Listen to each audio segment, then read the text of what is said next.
jump right into it. Quinn, what have you been playing? Per last week's discussion, I picked up Yooka Laylee. Exciting. Even though the price was $40 and you both have boycotted that Gross. price, I still I actually picked up $50 of credit at 20% off, so I paid $40 for it and used that towards the purchase, so I got 20% off, I guess, in my mind. But anyways, the game is I like it. It's not as good as Mario Odyssey, just immediately in the controls department. I forget how tight Mario controls compared to any imitators, and that's kind of frustrating because I'm jumping for a platform and I just miss. And I feel like in Mario I just know where I'm jumping at all times, almost to a pinpoint. And in this game that's a little harder, and they try to correct that with the bat, which I'm pretty sure is Laylee. Hopefully. Yep. Being able to flutter a little over a platform, but the shadow just shows up a little late, so it's hard to land on the platforms. But I've only played for probably 3 hours and just in the first world, and I really like the look and feel of that first world. It's very bright and colorful, which is what I like about my Nintendo games, and just so I enjoy that. The thing I think is a little weird is I haven't really found any pages, which are the main collectible in the game, just at the top of something that I platform to. I always have to talk to a character and do a weird mini game or bring him a weird trinket, and then I get a pagey, which I don't necessarily think is the greatest design, because it's kind of keeping me from even climbing to the tops of these places where Mario or Zelda, they reward me everywhere I go for that exploration, and I guess I'm just getting used to that. A little spoiled. Yeah. Do you guys have any questions about the game? I mean, does it scratch that itch, the 3D platform itch, of Banjo and what it was meant to do? For sure. I don't really see the hate, and I do hear that the Switch port Nintendo hopped on to help with the port, and it runs a lot smoother than the original release of the game, so I don't notice too many issues there. The problem is there wasn't really that much of an itch to scratch, being that I literally 100%ed Mario Odyssey and then opened up this game, so that makes things there's not many itches to scratch yet. Okay. Yeah. Should I buy it for $40? I don't think you should. I think you should if it was physical.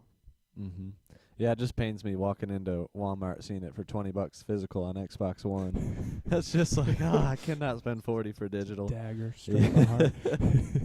So I've been pretty busy lately with Christmas time and me being in online sales on Amazon and all that. So I haven't been playing anything new. So what have you been playing, Brother Dave? Well, I've been playing two things. Beat a game this last week. I actually bought one and beat one in the same week, which is fun. This just means it's a shorter game, but crazy because finals week.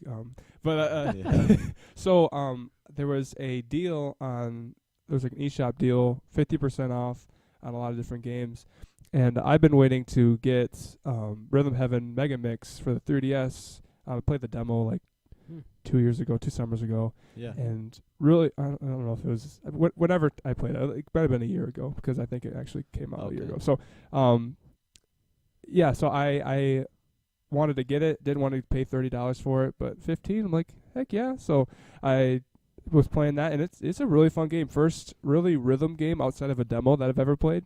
I've played many demos of rhythm games. No Guitar Hero?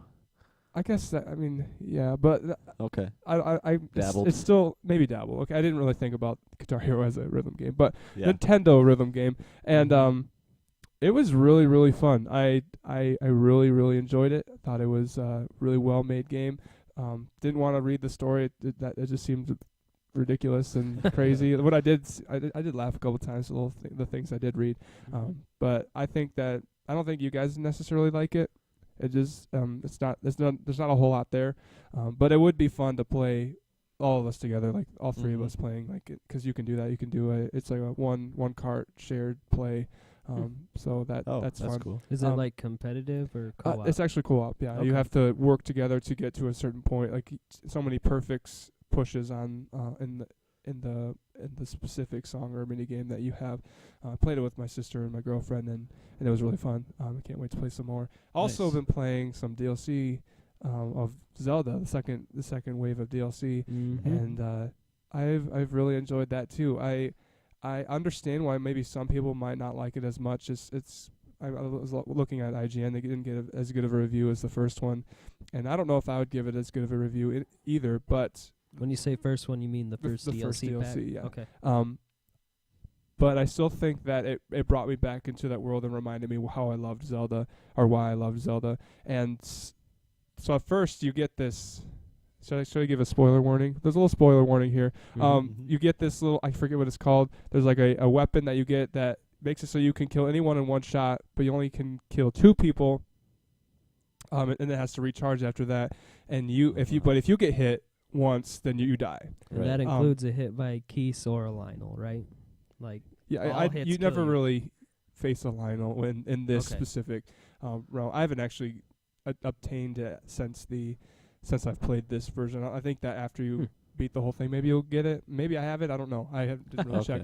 But that was really fun. The shrines, gotta tell you, the shrines are really, really awesome in the second wave. I've really, really enjoyed them. Do you know how many more shrines there are? No, I don't. Is it enough? Is it enough to max out your I health? really hope so. I've heard that I've heard a rumor that it wasn't. That it doesn't. Is it more or less than 3?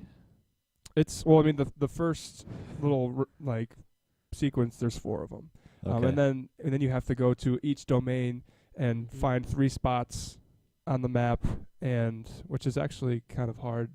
They give you a picture and say go here, and you're like where is this? And you have to take a picture of it, look on the map, keep looking back and forth, and try to find it. And then there's shrines there. So I think there's 3 shrines. That's probably 12 there. 12 shrines in the after the original 4, and then But I've had a really good time actually looking for the shrines because it just gives you that sense of exploration again, and I love that. And the shrines don't disappoint at all. And then you fight a boss at the end there at the end of each domain. So and I've heard the last boss is really awesome. I haven't got to it yet, but so I'm really excited to continue to play. I only beat 2 of them, the Zora and the Rito domains.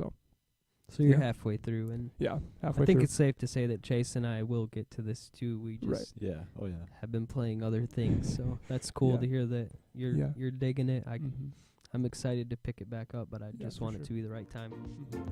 Thank you so much for watching Nintendo Believers Podcast. We really appreciate your support.